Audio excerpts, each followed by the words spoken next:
First of all अस्सलाम वालेकुम। उम्मीद करता हूँ कि आप खैरियत से होंगे। आप देख रहे हैं इलेक्ट्रिकल इन्फो। दोस्तों, आपने बहुत सुना होगा कि ये कितने सीसी की गाड़ी है, ये कितने सीसी की गाड़ी है। आप भी अक्सर लोगों से पूछते हैं कि ये कितने सीसी की गाड़ी है। तो आज मैं आपको बताऊंगा कि कौन सी गाड़ी कितने सीसी की होती है और सीसी का मतलब क्या होता है। दोस्तों, आपने सुना तो होगा कि Mehran 800 CC, Honda city car जो है वो 1800 सीसी। और ये हम जानेंगे कि ये सीसी का मतलब क्या होता है इंशाल्लाह। किसी भी गाड़ी का या कोई भी इंजन होता है, उसके बेसिकली दो पार्ट्स होते हैं। एक को हम कहते हैं सिलेंडर और दूसरे को कहते हैं पिस्टन। पिस्टन जो सिलेंडर के अंदर ऊपर नीचे हरकत करता है। सिलेंडर का मतलब होता है दोस्तों कोई भी चीज़ राउंड शेप में या कोई भी सिलेंड्रिकल चीज़। जैसा कि आपने सिलेंडर देखा होगा, सिलेंडर का भी नाम इसी वजह से सिलेंडर रखा था। इसको इसी वजह से सिलेंडर का नाम दिया गया क्योंकि इसकी शेप सिलेंडरी होती है। बिल्कुल ऐसे ही दोस्तों इंजन के अंदर भी एक पार्ट होता है जिसको हम सिलेंडर कहते हैं और पिस्टन इसके अंदर ऊपर नीचे हरकत करता है। नॉर्मल जो मोटरसाइकिल के अंदर इंजन लगाया जाता है उसमें सिर्फ एक सिलेंडर होता है। जैसे ये मोटरसाइकिल CD70 या होंडा 125 मोटरसाइकिल का सिलेंडर, और कुछ बड़े मोटरसाइकिल जो कि जैसा कि आप तस्वीर में देख सकते हैं, इनमें के अंदर दो सिलेंडर भी लगाए जाते हैं। तो जितने ज़्यादा सिलेंडर होते हैं उतने ही ज़्यादा गाड़ी के इंजन की स्पीड होती है, उतनी ही ज़्यादा गाड़ी के इंजन की स्पीड होती है। तो ये जो सिलेंडर होता है दोस्तों, जो खाली हिस्सा ग्लास की तरह का अंदर नज़र आ रहा है, इसके अंदर एक और पार्ट ऊपर नीचे हरकत कर रहा होता है जिसे हम पिस्टन कहते हैं। और इसकी शेप बिल्कुल एक चप्पू की तरह होती है, जैसा कि आप तस्वीर में देख रहे हैं, जो कि 4 अदद पिस्टन एक साथ रखे हुए हैं। तो दोस्तों ये जो पिस्टन होता है ये एक शाफ्ट के साथ कनेक्टेड होता है। शाफ्ट के घूमने से ये ऊपर नीचे हरकत करता है। तो उस शाफ्ट से के घूमने से आगे टायर भी हरकत करते हैं, टायर भी घूमते हैं। यहाँ पर आप एक तस्वीर में देख रहे हैं, आपको 4 अदद सिलेंडर नज़र आ रहे हैं। जो साइडों वाले 2 सिलेंडर हैं उनमें पिस्टन ऊपर की तरफ गए हुए हैं, और जो सेंटर वाले 2 सिलेंडर हैं उसके पिस्टन नीचे की तरफ हैं। दोस्तों, बात करते हैं सीसी की। सीसी बेसिकली ये वॉल्यूम का एक यूनिट है जिसको हम उर्दू में हुजम कहते हैं। हुजम या वॉल्यूम एक 3 डायमेंशन वैल्यू होती है किसी भी सिलेंड्रिकल शक्ल की।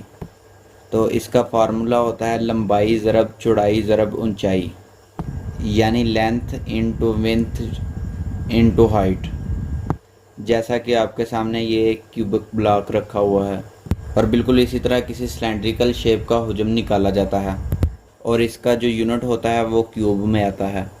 तो अब आप एक और पॉइंट जो है वो जहन में रखें, अगर आप किसी भी सिलेंडर नंबर चीज़ की डायमेंशन निकालें तो उसका यूनिट mm में रखें, फिर आपका वॉल्यूम आएगा क्यूबिक मीटर में।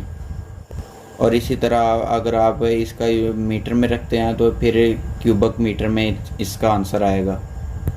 इसी तरह दोस्तों जो गाड़ियों या मोटरसाइकिल का इंजन होता है, ये इसका वॉल्यूम सेंटीमीटर में निकाला जाता है। तो इसका जवाब जो आएगा वो क्यूबिक सेंटीमीटर में आएगा। जो क्यूबिक सेंटीमीटर है दोस्तों, इसके अंदर अगर आप गौर से देखें, पहला सी क्यूबिक का और दूसरा सी सेंटीमीटर का, इन दोनों को अगर आप साइड पे करके देखें तो सी बनता है। तो बेसिकली ये वाला दोस्तों यही होता है जो किसी सिलेंडर के वॉल्यूम का यूनिट होता है, सीसी। अगर मैं कहता हूँ कि ये गाड़ी 800 सीसी की गाड़ी है तो इसका मतलब है कि इसके अंदर जो इंजन लगा हुआ है, वो जो इंजन के अंदर सिलेंड्रिकल पार्ट है, गाड़ी के इंजन में सिलेंड्रिकल पार्ट है जिसके अंदर पिस्टन ऊपर नीचे हरकत कर रहा है, उस सिलेंडर का जो वॉल्यूम है, जो उसका हुजम है, वो 800 क्यूबिक सेंटीमीटर है, यानी कि 800 सीसी। इसी तरह अगर मैं 1300 सीसी की गाड़ी है, उसका मतलब कि जो इस कार के अंदर इंजन लगा हुआ है उसके सिलेंडर का जो वॉल्यूम है वो 1300 क्यूबिक सेंटीमीटर है, यानी जो उसकी तमाम डायमेंशन है वो क्यूबिक मीटर में बनती है, जो कि 1300 सीसी बनता है।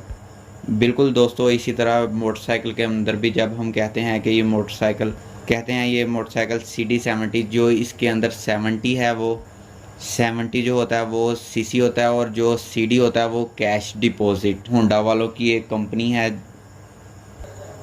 लेकिन फ़िलहाल मैं बात कर रहा हूँ सीसी की। ये जो 70 लिखा होता है, 70 का मतलब है 70 सीसी। यानी कि 70। दोस्तों जितनी ज़्यादा ये सीसी बढ़ती जाएगी उतना सिलेंडर का वॉल्यूम जो है वो बढ़ता जाएगा, उसकी क्यूबिक सेंटीमीटर की वैल्यू बढ़ती जाएगी, उतना सिलेंडर बड़ा होता जाएगा, खुला होता जाएगा। तो उसी लिहाज से उस गाड़ी या मोटरसाइकिल की पावर भी इंक्रीज़ होगी। तो मुझे यकीन है दोस्तों आपको सीसी का पूरा पता चल गया होगा। तो उम्मीद करता हूँ आपको मेरी वीडियो पसंद आई होगी। दोस्तों ऐसी वीडियो मज़ीद देखने के लिए मेरा चैनल सब्सक्राइब करें। नई वीडियो के आने तक अल्लाह हाफिज़।